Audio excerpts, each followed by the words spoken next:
My fascination lies in myths, urban folklore, eerie tales of the supernatural, and inexplicable phenomena. One day, amidst my exploration of mysteries, I stumbled upon the intriguing narrative of the Hat Man, a figure associated with shadow people. This unexpected discovery came about while I was casually browsing through various links on Wikipedia. Yet, it was the article detailing the Hat Man that captivated my curiosity. It awakened a dormant memory buried deep within me. What follows is my personal recollection of an encounter that I now attribute to the presence of the Hat Man. I can't pinpoint my exact age, perhaps 4 or 5, but it was definitely late at night. My parents had already gone to bed, leaving the house enveloped in darkness.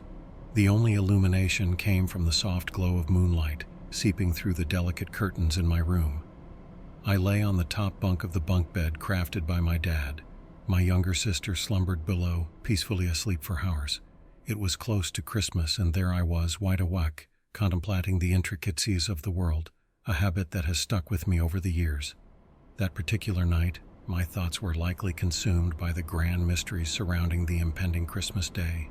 Lost in my thoughts, fixated on the ceiling, I was abruptly jolted by a sensation coursing through me. A shiver ran up my spine, causing every hair to stand on end. If I had been on the brink of sleep before, I was now completely alert. Holding my breath, I remained motionless, desperately trying to discern any sound that might explain the sudden unease creeping over me. Yet, there was nothing but the steady rhythm of my sister's deep breathing emanating from the bunk below. Releasing my breath slowly, I couldn't discern any unusual sound. After a few more moments of absolute stillness, I cautiously shifted onto my side.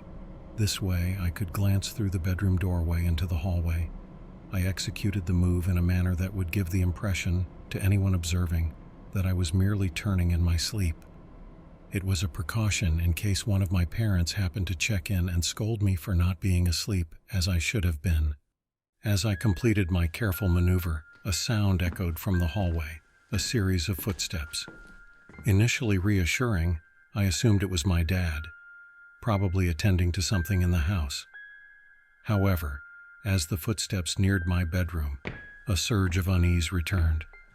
My dad had a habit of moving silently after lights out to avoid disturbing anyone, yet these footsteps seemed different, lacking that familiar attempt at stealth.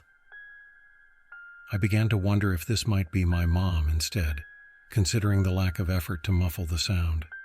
Contemplating this mystery, a silhouette materialized from the hallway and paused in my bedroom doorway. Once again, I held my breath, striving for absolute stillness. The figure, unmistakably male based on the audible breaths, lingered in the entrance.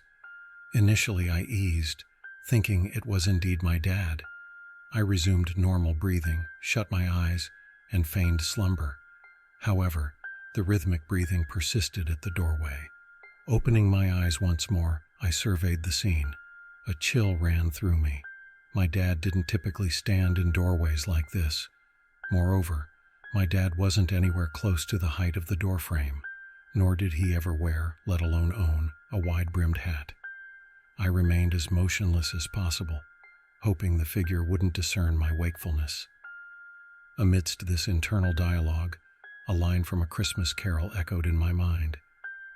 "He sees you when you're sleeping. He knows when you're awake." A smirk crossed my face. I concocted a delightful thought. The figure in the doorway must be Santa Claus, waiting for me to drift into slumber. It suddenly clicked, especially considering the proximity to Christmas. I shut my eyes once more, aiming to doze off. But that familiar sense of unease gripped me again. The hairs on my neck prickled once more, signaling that something wasn't adding up. Santa wasn't known for wearing a wide-brimmed hat. Besides, I was pretty certain he wasn't typically depicted as tall and robust. This figure in the doorway didn't align with my image of Santa at all. My eyes snapped open again. I was determined to unravel the identity of the figure lingering in the doorway. Even with the faint light seeping through the curtains, I couldn't discern any defining features of the silhouette. My vision had acclimated to the dimness, allowing me to discern details around the figure. Yet the individual standing in the doorway might as well have been a mere silhouette. The only factor distinguishing it from a shadow was the audible, labored breathing. Just as I reached the limit of my ability to remain still, the shadowy figure drew one final deep breath and withdrew from the doorway, dissolving into the darkness as if it were never there. At this point, most kids might have cried out for their parents or at least hidden under their covers. I did neither. Instead, I remained there contemplating this newfound mystery of the night, Christmas momentarily forgotten until I drifted into sleep.